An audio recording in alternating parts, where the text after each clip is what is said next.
Hello, and welcome to this lesson from Seriously English. Don't pay any attention to my eye, please. I have a little thing called pink eye. No! And that's why I'm giving classes from my computer, from my iPad, and not with students. You can look up in the dictionary what pink eye is. And it's a nasty little infection. So let's move on from there, okay? This is an awesome lesson. Of course, all of these lessons are going to be awesome in some way, shape, or form, I hope. In this particular lesson, I'm going to give you the basic structure, the basic building blocks of the English language. And this can be used in so many ways, and it will help you avoid some really simple mistakes that Brazilians make all the time. And I think it's one of the most fundamental parts of learning the English language, and no one ever talks about it. No one says, this is the structure and this is how it goes. No one teaches this.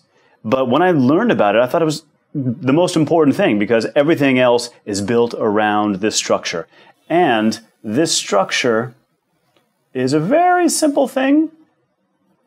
We're talking about 3 letters. S-V-O. That is the abbreviation, that is the acronym for subject, verb, object. And this, it may be surprising to you, but this is the basic structure of the entire English language. And you know what? Luckily, it's the basic structure for Portuguese as well. So you can use your own Portuguese that you know to help you with this, in this structure. But at the same time, there are characteristics of the subject-verb-object structure in Portuguese that will also interfere in the English, of course. So I want to point those out first, and then I want to show you a way that you can see this, how this works in English, okay? So first of all, let me remove this here. I'm going to get rid of this. So we know that we're talking about the subject-verb-object. Now, what I want to show you in Portuguese, I think it's really cool. I love it. And this is the basic structure that I'm talking about. Eu vi você. All right, that's the sentence in Portuguese. You all understand what it is. And we've got, look at this, we've got the subject, verb, object, just like in English, subject, verb, object. Well, that's wonderful, all good, beautiful thing. You can also say, eu te vi. Something has changed here a little bit. We have the subject, yes, but wait a minute, we have the object, and then we have the verb. Oh my gosh, heads exploding. This is something that's perfectly normal with Portuguese. You can do this. I'm going to show you another example. Oops, no, that's not what I wanted. Let's see if I can erase that, get rid of that. Watch this. This is crazy because I had to learn all this. You didn't. You did naturally. I had to memorize all this. Te vi. What's this? So now we just have the object and the verb. We don't even have a subject in this, except the subject's already in here somewhere, in the verb. It's kind of stuck in there. But these are the different configurations for Portuguese. Okay, yeah, you know, you're Brazilians, you understand that. So why am I even telling you this? It's very simple.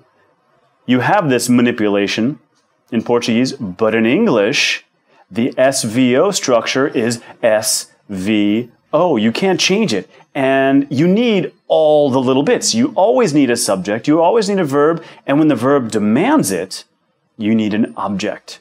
And when I say when the verb demands it, there are types of verbs called transitive verbs, and transitive verbs have to have an object. And in this case, well, let me show you a perfect example, okay?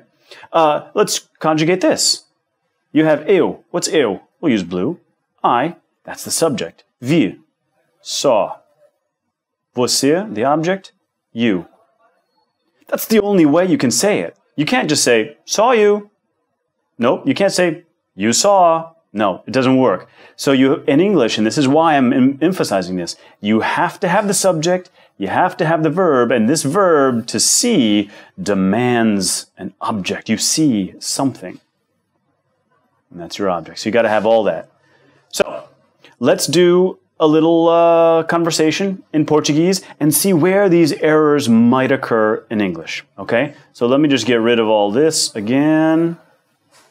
All right. Let me go to red. Okay. So the Portuguese will be, let's do a question and answer. Here we go.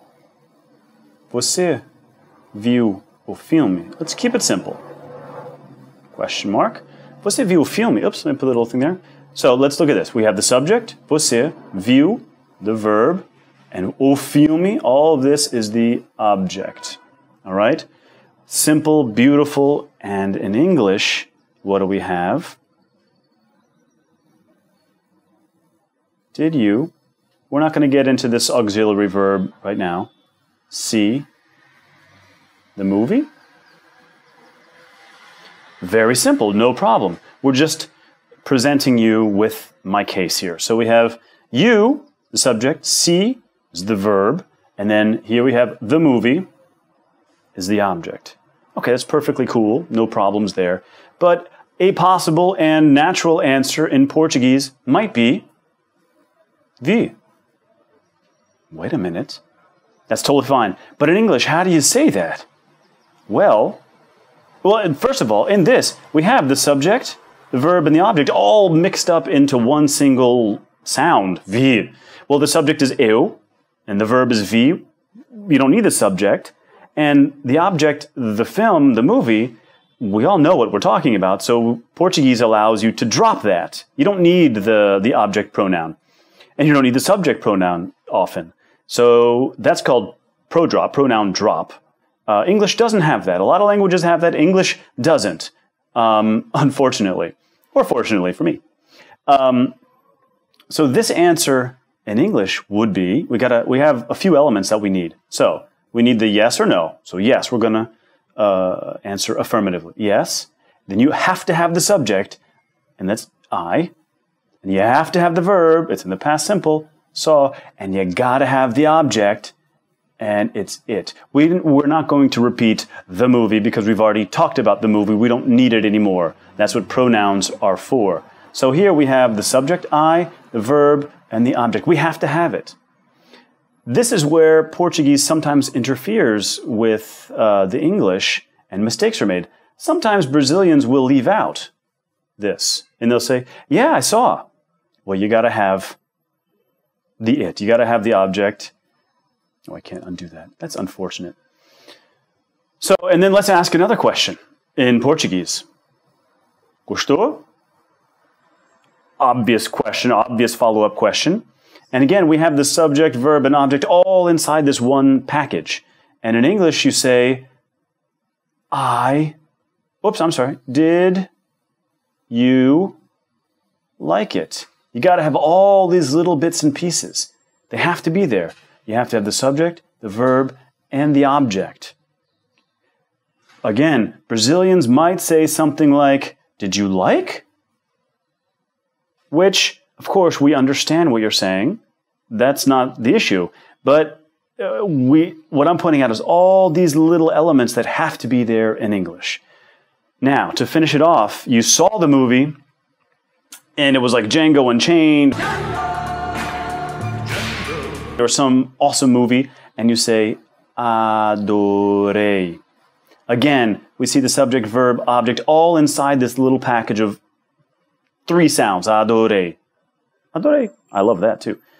The English would be I. You can have yes, but you can also just say I loved. Guess what you have to have? It.